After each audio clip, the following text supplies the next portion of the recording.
I was reading some research that was done in the early 1800s by a scientist named George Stratton. And he wanted to do some experiments on perception. Specifically, he wanted to see if he could change the way that we physically see the world. And so here's what he did. He created these lenses that made you look at things upside down, inverted everything. So you just think of that for a moment, where the clouds are down here and the grass is up here and the trees are hanging down, and you pour your coffee and it goes up. It would mess with you, right? So he took down his findings on this. Since then, there have been other scientists who've repeated this experiment. And here's what they found is, at first, as you might guess, it's pretty uncomfortable. It feels really unnatural to look at everything upside down. But surprisingly, after a few weeks, your brain, your mind begins to adjust to these lenses. And so scientists have been able to learn to read and write, looking at everything upside down. One guy learned to ride a bike, seeing the world upside down. Your brain eventually would adjust to these lenses, apparently. As we've been studying the Sermon on the Mount, really this is what we're being asked to do. We're being asked to look at the world through a different set of lenses than maybe we're used to. We've been taught, we've been discipled, we've lived in a world that's said this is how you see your relationships, your decisions, your commitments, your values, and Jesus is coming along here in the Sermon on the Mount and turning everything upside down.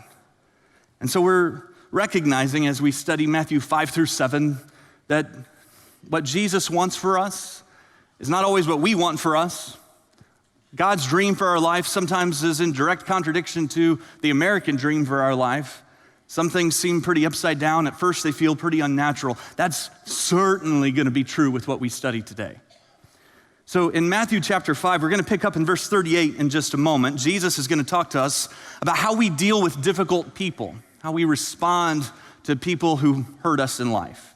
So this is continuing in a teaching where Jesus uses the phrase 6 times. He uses this phrase, "You've heard that it was said." And then he quotes something from the Torah, the Old Testament, something that's kind of a widely held belief or a commonly accepted truth. And he doesn't contradict it, but he clarifies it. He gives some deeper meaning. So there's this recognition, right, that we've all heard certain things. You've heard that it was said. Your parents said this to you. Your guidance counselor explained it this way. Your church that you grew up in made you think this. The Netflix series that you're binge watching reinforces this. You've heard some things. You've heard this. But then 6 times Jesus says, "But I tell you, hey, look, you've heard this, but I'll tell you this. Here's a different way to look at it. I know you've been looking through this lens, maybe for a long time. Here's a different way to look at some things. And it's gonna feel a little bit uncomfortable. At first, it's gonna be really unnatural. And so as we study this together, just know that it'll feel a little upside down, but if you will align your life to what we talk about in these next few minutes, there's 2 things that will happen.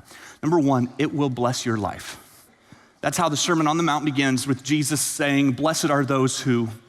Everyone I know wants to be blessed and wants to be happy. And so if we will treat people the way Jesus is gonna challenge us in the next few minutes, you will find greater happiness in your relationships. It won't seem like it. In fact, what he's gonna tell us is the opposite of what we think will bring happiness. We think of difficult people in our life, and we think, I'm gonna be miserable as long as this person's in my circle, as long as that boss is my boss, as long as that neighbor is my neighbor, as long as that spouse is my spouse, as long as this person is in my space, I'm not gonna be very happy. But Jesus is gonna give us a path to happiness with difficult relationships. The second thing that will happen is that you will make a difference in this world. You will have an impact. So everyone I know wants to be happy, and everyone I know wants to make a difference with their lives. Like, that's within us. And then verse 13 of the Sermon on the Mount, chapter 5, Jesus says to his followers that you are to be the light of the world, the salt of the earth. Salt back then had a number of purposes, like preserving food, but also, as it's commonly used today, it's used to add flavor, it's used to add taste. There are some things I think we could all agree that just are not good without some salt, like a baked potato. You don't want to eat a baked potato without salt on it, and butter, but salt. Corn on the cob is this way. If you eat corn on the cob without salt, I don't trust you. There's something wrong with you. It's weird and probably immoral that you put salt on your corn. Of course you do. If you're eating lunch with somebody and they get corn on the cob and they don't salt it, I mean, if it were me, I'd just leave. That's sketchy. You need some salt on it. So for us as a church, we're called to be the salt. When we treat people the way Jesus is going to challenge us to treat people, it puts some salt on the corn on the cob. If it's not there, then nobody's interested. If we don't treat people this way, not very appetizing. And Jesus says in verse 16 of Matthew 5, that when we are the salt of the earth, when we treat people this way and we love people the way he's going to challenge us, Jesus says, then people notice it. And it makes God look good. It glorifies your Father in heaven. So we're going to jump into verse 38. I want you, as we prepare to look at this verse, just to think of a difficult person in your life, right? For most of us, this doesn't take long. Do you have the person in mind? Don't make eye contact with them. If they're like next to you, don't look over there. You don't need to point. This is you and me talking. It could be a coworker that's just making your life difficult, a neighbor who's just, if we're honest, is just pretty annoying. It could be a demanding boss or a controlling spouse, an ungrateful child, a selfish friend, a judgmental or self-righteous sibling. So how do you respond when someone betrays you, rejects you, ridicules you, provokes you, takes advantage of you, makes fun of you? Verse 38. You have heard, Jesus says, you have heard that it was said, eye for an eye, tooth for a tooth. Yeah, I've heard that. I like that, frankly. Right? You hit me, I'll hit you back. I won't hit you first, I'll hit you back. You yell at me, I'll yell back. Like, I'm not gonna raise my voice first, but if you raise your voice, I'm gonna raise my voice. You honk at me, I'll honk back. Like, before your honk's even done honking, I've already started to honk. Like, that's the eye for an eye. There's something within us that says, well, yeah, this is fair, this is just. And Jesus here is referencing a common Old Testament law, eye for an eye. And the idea is that it is exact retribution. That's the idea. That it addresses injustice in such a way that people will be discouraged from hurting, taking advantage. But it also makes sure that life doesn't turn into kind of a Hatfields and McCoy scene where everybody's just continuing to escalate the situation. Exact retribution makes sure that the punishment fits the offense. Eye for an eye. I've heard it. I like that. You have heard it said, an eye for an eye, but then Jesus says, I tell you, do not resist an evil person. What's that mean? He gives us 4 different scenarios to help paint a picture of what it looks like to live life this way. Scenario number 1, if anyone slaps you on the right cheek, turn to them the other cheek also. In other words, don't retaliate. When my wife and I were first married, we lived in a little house, like this 700 square foot house. Our house payment was $213 a month. The walls were like paper thin. And our neighbor had a dog that was constantly barking. Just always barking. And because our walls were thin, I mean, that dog would start barking and we're looking for it under our covers. I mean, it feels like it's in bed with us, that the dog is just in our room barking. That's what it would feel like to us. And we would wake up in the night and just lay there while the dog barked. And then they would quit barking, we'd fall back asleep. And like the moment we fell asleep, it was waiting. And they'd start barking again. And this went on. I said something to the neighbor a few times, being neighborly. Said, hey, your dog is barking all night and we're trying to sleep. I don't know if there's, and nothing changed. He didn't put the dog in and the dog would just keep barking. My uncle had a suggestion for how I deal with this and I liked it, but I thought, I wasn't gonna take it seriously. But then there was this one night where I really needed a good night's sleep and that dog just kept barking and barking. I was getting angry as I laid there. It's not right. It's not fair. And so this was in the days before, we had cell phones, and it was before caller ID was popular, at least where I lived. And so I picked up the phone middle of the night. I called the neighbor, he picked up half asleep, clearly unfazed by it's like white noise to him. And so he's been asleep. As soon as he picks up and says hello, I immediately start barking as loud as I can into the receiver and hang up. All right, like, you bark at me, I'll bark back, like literally, eye for an eye. You bark, I bark. That's how it goes. That's how we want to handle the situation. Need to give what we've been given. Somebody slaps me, I slap back. Jesus said, no. If somebody slaps you on the right cheek, turn the other cheek. Don't retaliate. Now there's important context to take into consideration, right? Like, this isn't for the abused spouse. If you're in a relationship and your husband or your boyfriend is physically abusing you, you don't stay in that relationship. You leave and you get help. If you're a kid at school and you're being bullied, then you don't let yourself just continue to get bullied. You go to someone in authority. But we have, all of us, plenty of opportunities to live out don't retaliate. The fact that Jesus says right cheek is significant because if someone slaps you on the right cheek and they're right-handed, what are they doing? They're coming at you backhanded. And in that culture and in that time, that was especially offensive and insulting. There was, in fact, a different penalty for slapping somebody with the back of the hand compared to slapping somebody with the forehand. And so Jesus says, look, somebody comes along and they insult you and they treat you with disrespect. Your first instinct is gonna be to retaliate, eye for an eye. But I tell you, turn the other cheek. So who do you have like this in your life? It's someone who seems to have it out for you. Maybe it's someone at work who's always provoking. It's a family member, and the minute they walk into the room, they're antagonizing. And you, when you see them coming, you're ready. You wanna go? Let's go. You're ready for it. What would happen if you had a different spirit? It's not weakness, it's strength. It's upside down. It's not what you're gonna feel like doing, but if you do this, it will bless your life and the person will notice. And it will make God look good. Scenario number 2, Jesus says, and if anyone wants to sue you and take your shirt, hand over your coat as well. Wait, okay. Jesus, you said if someone slaps us on the cheek that we don't retaliate. I'm okay with that. Like, I don't like it. It's not my first choice, but don't retaliate. But here you're saying if someone sues me, I'm gonna take my coat off, put it in a nice little gift bag. Is that what we're doing now? And handing it over? Man, that's different. That's generous. It's kind. In those days, people might have several shirts, but typically only had one coat. They would use it at night as a blanket. Exodus 22 talks about the fact that essentially everyone had a right to a coat. You can't sue someone for their coat.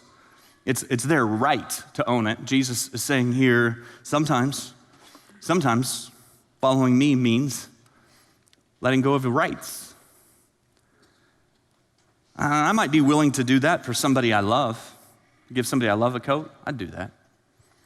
Like, I'd be willing to give my blanket and be cold if it's somebody I like or somebody who's done something nice for me or I think might do something nice for me in the future. I'd do that. But the person who sues me,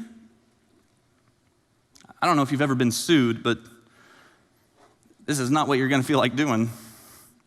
Not long after we moved to Kentucky from California, I was served notice that I was being sued by the people who bought our home in California.